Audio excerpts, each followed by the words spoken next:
여러분들 추석 명절 잘 보내셨나요? 네, 명절이 참 길었던 것 같습니다. 이 명절이 되면 항상 관심 받는 곳이 있는데 바로 톨게이트입니다. 얼마나 많은 사람들이 이 연휴를 맞이해서 귀성길에 오르게 되는지를 초기에 관심을 기울이고 집중 보도하게 되어져 있습니다. 우리는 이 명절이 되면 을에 차가 막힌다라는 생각을 가지게 됩니다. 그런데도 불구하고 왜 우리는 이 복잡한 귀성길을 마다하지 않고 고향을 방문하게 될까요?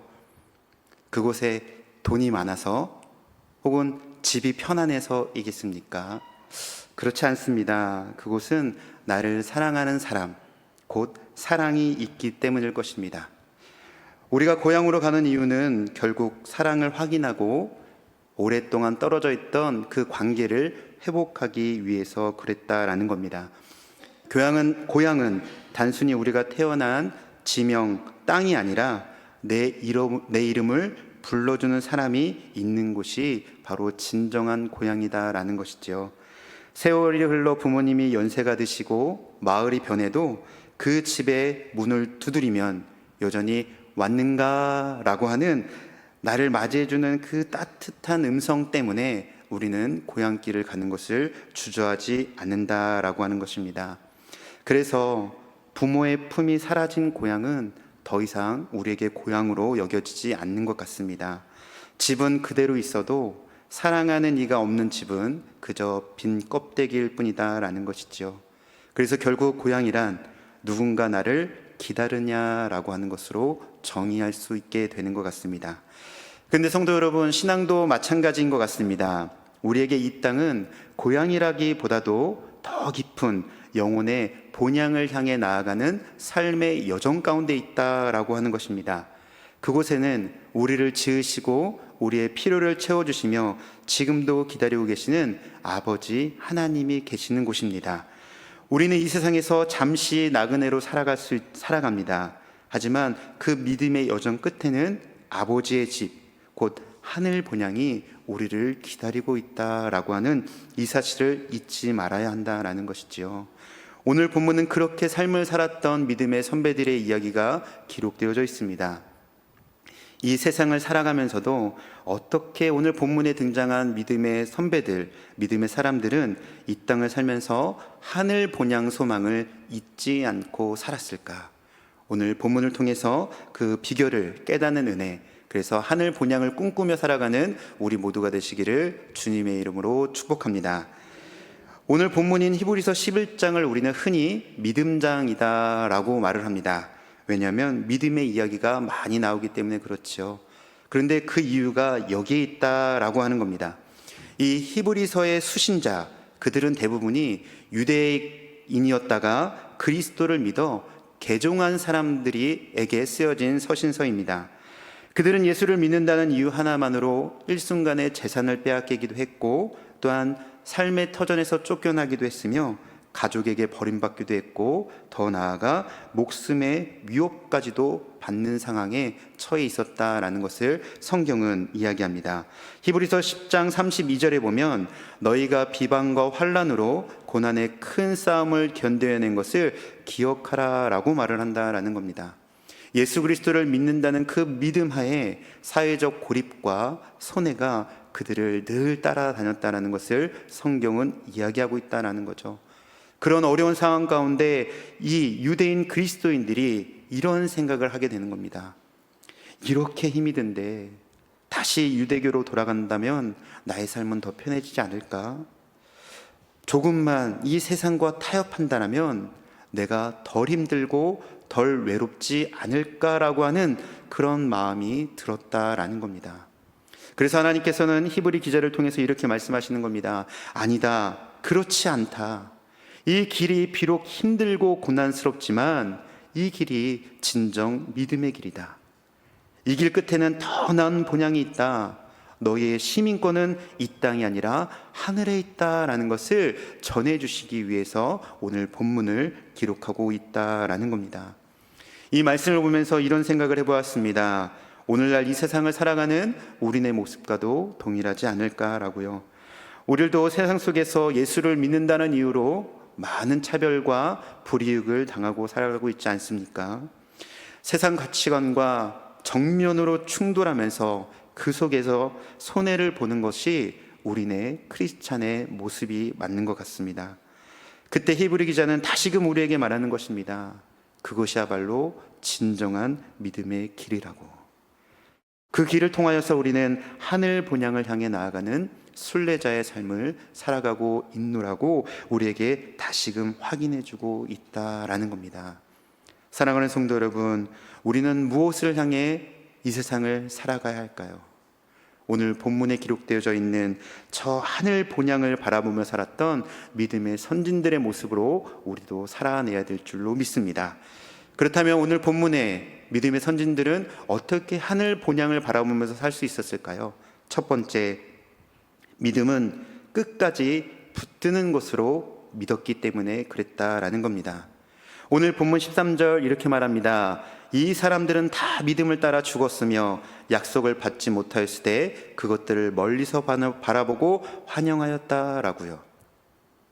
히브리자는 그렇게 말합니다. 믿음의 사람들은 그 믿음을 따라서 죽었다라고 이야기합니다.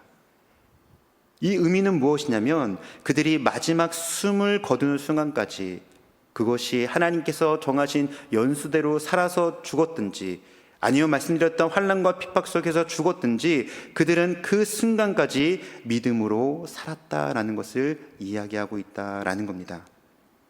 그래서 원어를 보면 그들은 믿음을 하루 이틀의 감정으로 여기지 아니하고 평생을 끌고 가는 신뢰로 또한 끝까지 붙들고 끈질긴 확신으로 믿음을 받아들였다라고 하는 것을 성경은 이야기합니다.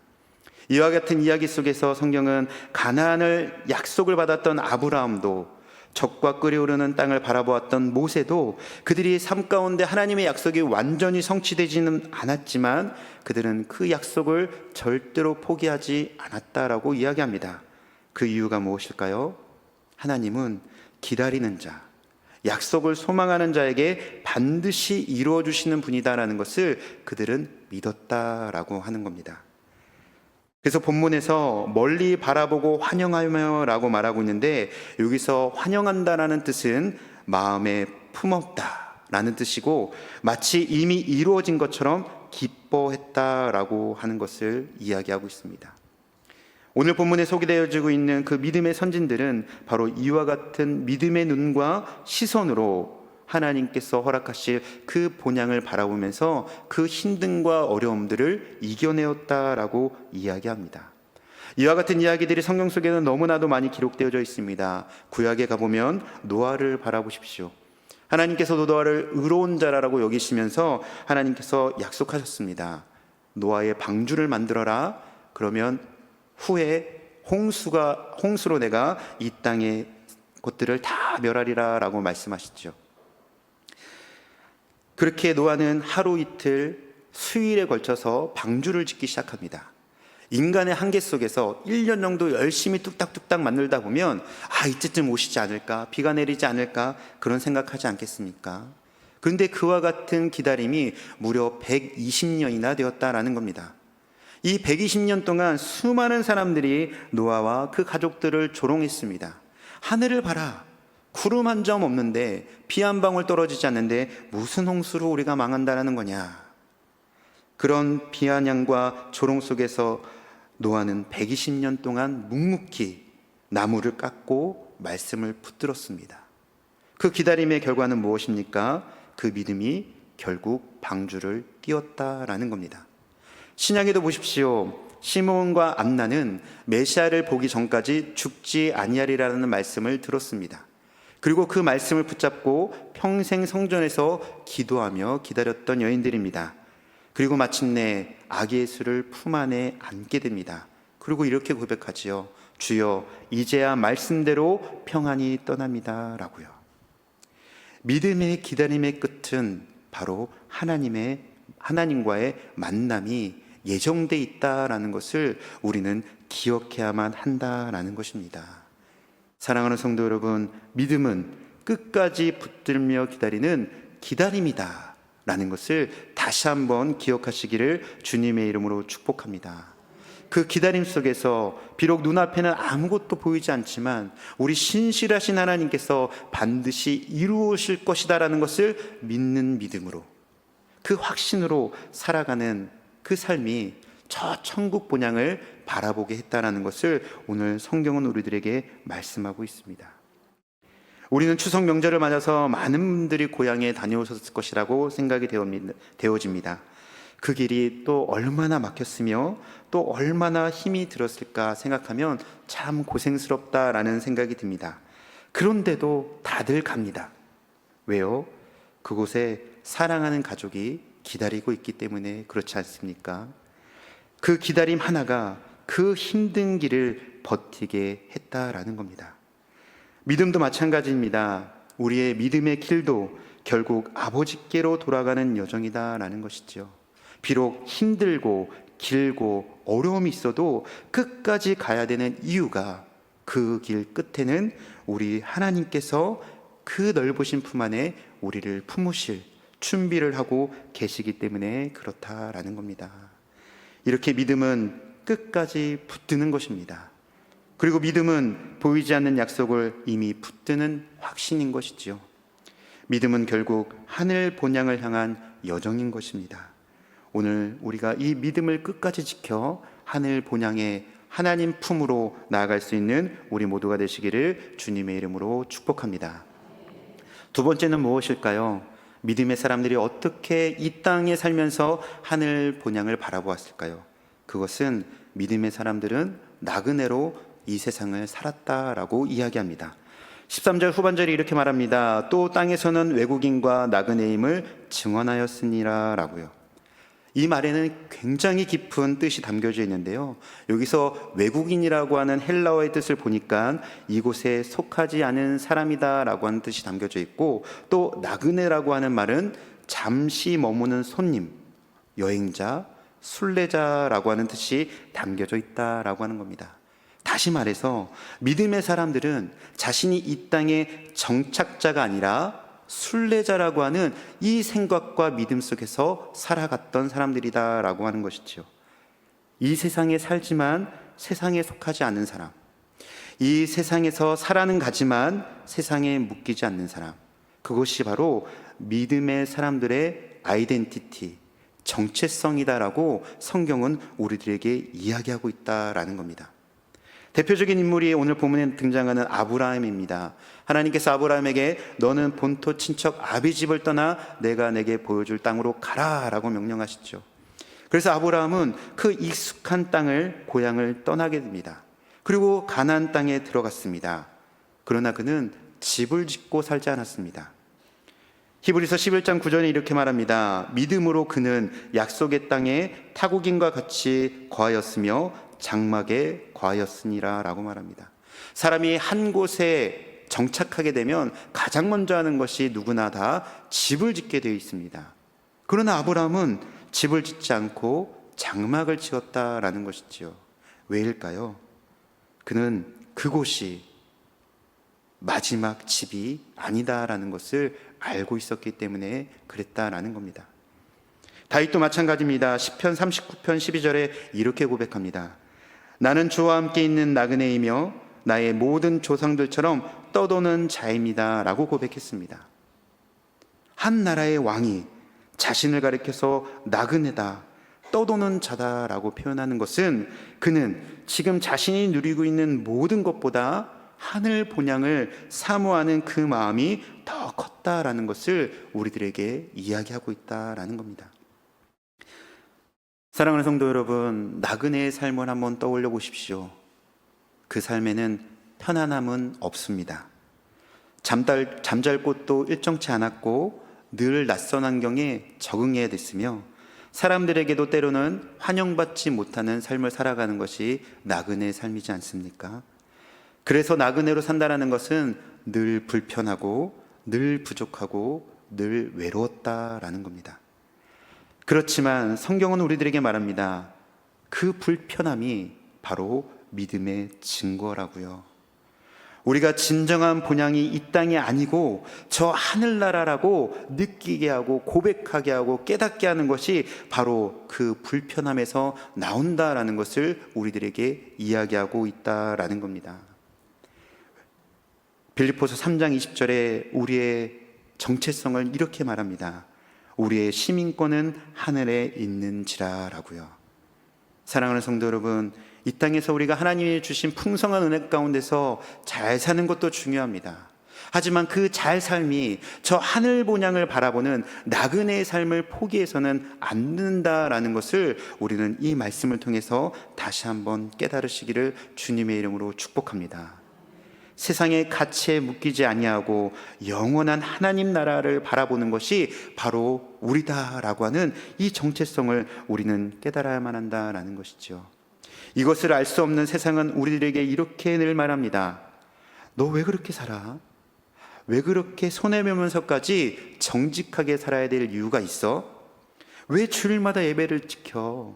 너 경제적으로 어렵잖아. 그 시간에 나가서 일하면 돈을 더 벌 수 있을 텐데 라고 우리에게 말할 수 있다라는 것이죠. 이 말이 사실입니까? 이 말에 동의하십니까? 우리는 이 말을 듣고 이렇게 고백해야 될 줄로 믿습니다. 그렇지, 나는 이 땅에 속한 사람이 아니지. 나는 하늘나라의 사람이지. 이 땅은 잠시 머무는 곳이고 나의 본향은 저 하늘나라에 있지 라고 고백하고 깨달을 수 있는 저와 여러분 되시기를 주님의 이름으로 간절히 축복합니다. 이렇게 명절이 되면 많은 분들이 고향을 향하게 되지요. 멀리서도 그리운 마음 하나로 수백 킬로 그 장시간을 이겨내게 됩니다. 그 이유는 내가 가야지 거기에 내 사랑하는 부모님과 형제 자매가 있다라고 하는 그 마음 하나로 나아가게 되는 것이죠.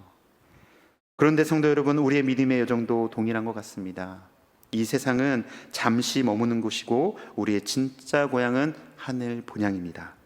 그래서 아무리 멀고 아무리 힘들어도 우리에게 돌아갈 이유가 있는 것이죠. 그것은 아버지 하나님께서 우리를 기다리고 계시기 때문에 그렇습니다.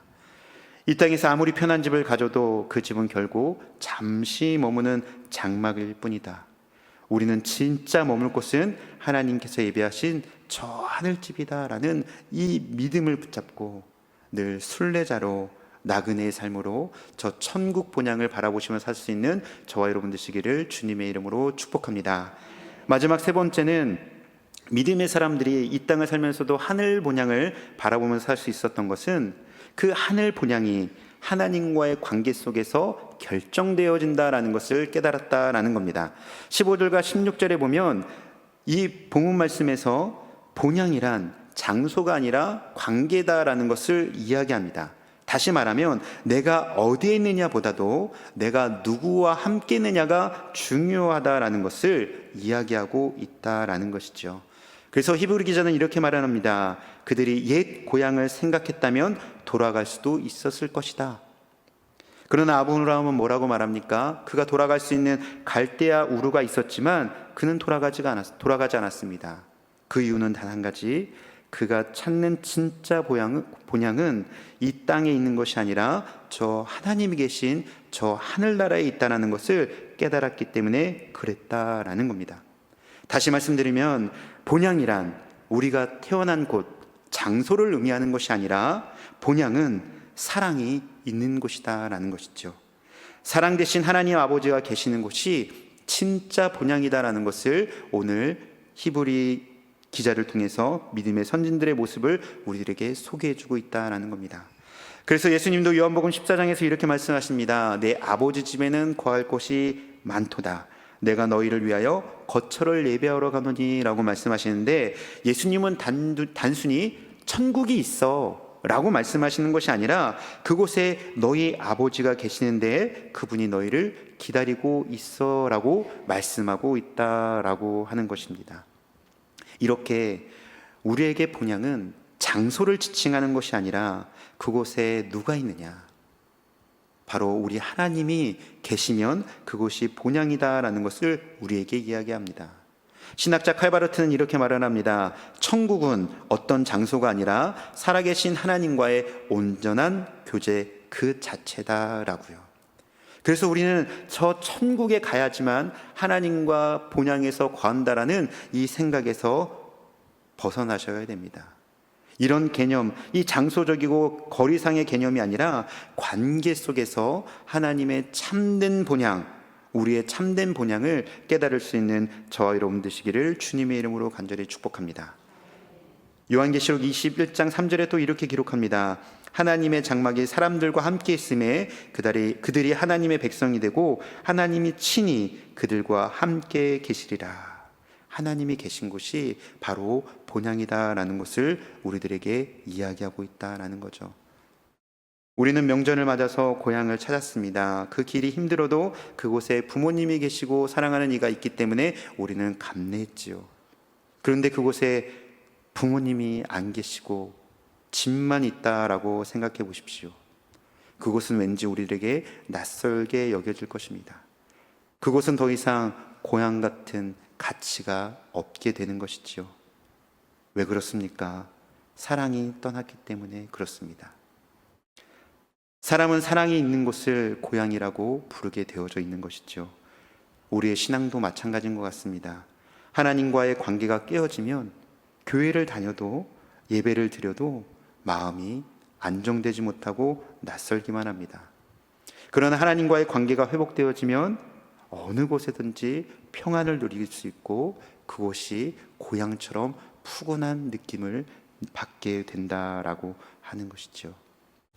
사랑하는 성도 여러분, 우리는 더 이상 저 하늘나라, 저 본향이 천국에서만 누릴 수 있는 곳이 아니라 하나님과의 관계가 회복되어지고 하나님의 사랑을 느낄 수 있는 그곳이 진정한 본향이다라는 것을 또한 깨달을 수 있는 저와 여러분 되시기를 주님의 이름으로 간절히 축복합니다. 우리가 그렇게 하늘을 향하여서 하나님의 사랑을 기대하는 마음으로 살아가게 되면 하나님께서 우리를 내 백성, 내 자녀라고 불러주시겠다라고 오늘 본문에 말씀하고 있습니다. 말씀을 맺도록 하겠습니다. 사랑하는 성도 여러분, 이 세상은 잠시 머무는 여관과도 같습니다. 아무리 좋은 집이라 해도 언젠가는 비워야 할 방이다라는 것이죠. 그러나 하나님께서 우리에게 허락하신 본향은 영원히 거할 곳입니다. 그곳은 어떤 곳입니까? 눈물도 없고 아픔도 없고 곡하는 것도 없는 하나님이 주시는 완전한 기쁨과 행복과 만족이 가득한 곳이다 라고 우리에게 이야기합니다. 우리가 고향으로 가는 이 발걸음은 하늘 본향을 향한 연습이었다라는 것을 기억하시기 바랍니다. 부모님이 집으로 가는 그 따뜻한 이유는 그곳에 사랑이 있었기 때문이듯이 마찬가지로 우리의 하늘 고향인 그곳을 사모해야 될 이유는 하나님이 우리를 기다리고 계시기 때문이다라는 것입니다. 오늘 본문에 기록된 믿음의 사람들은 어떻게 이 땅을 살아가면서 하늘 본향을 바라볼 수 있었는가? 그들은 끝까지 믿음을 붙잡았다라는 것, 그리고 그들은 자신을 나그네로 고백했다는 것, 마지막으로 그들은 본향을 하나님과의 관계성 안에서 결정했다라고 하는 이 세 가지의 비결을 마음에 새기시고 하늘나라 영원한 본향, 진정한 본향을 사모하시며 살아갈 수 있는 저와 여러분 되시기를 주님의 이름으로 축복합니다. 함께 기도하겠습니다. 사랑의 하나님 아버지, 오늘도 우리를 불러 예배의 자리로 인도해 주심을 감사합니다. 하나님, 우리는 때로 이 세상에 너무 깊이 뿌리내리고 살았습니다. 잠시 머무는 곳을 영원한 집처럼 여기며 하늘 본향을 잊고 살 때가 많았습니다. 용서하여 주시고 자비를 베풀어 주시옵소서. 믿음의 사람들처럼 우리도 끝까지 믿음을 붙들게 하여 주시고 눈에 보이지 않아도 약속을 붙들게 하시고 결과가 없어도 하나님을 신뢰하게 하옵시며 나그네의 길이 외롭고 힘들 때마다 하늘 본향을 바라보는 눈을 열어 주시옵소서. 아버지 하나님, 우리의 진짜 고향은 이 땅이 아니라 주님이 예배하신 하늘의 집임을 믿습니다.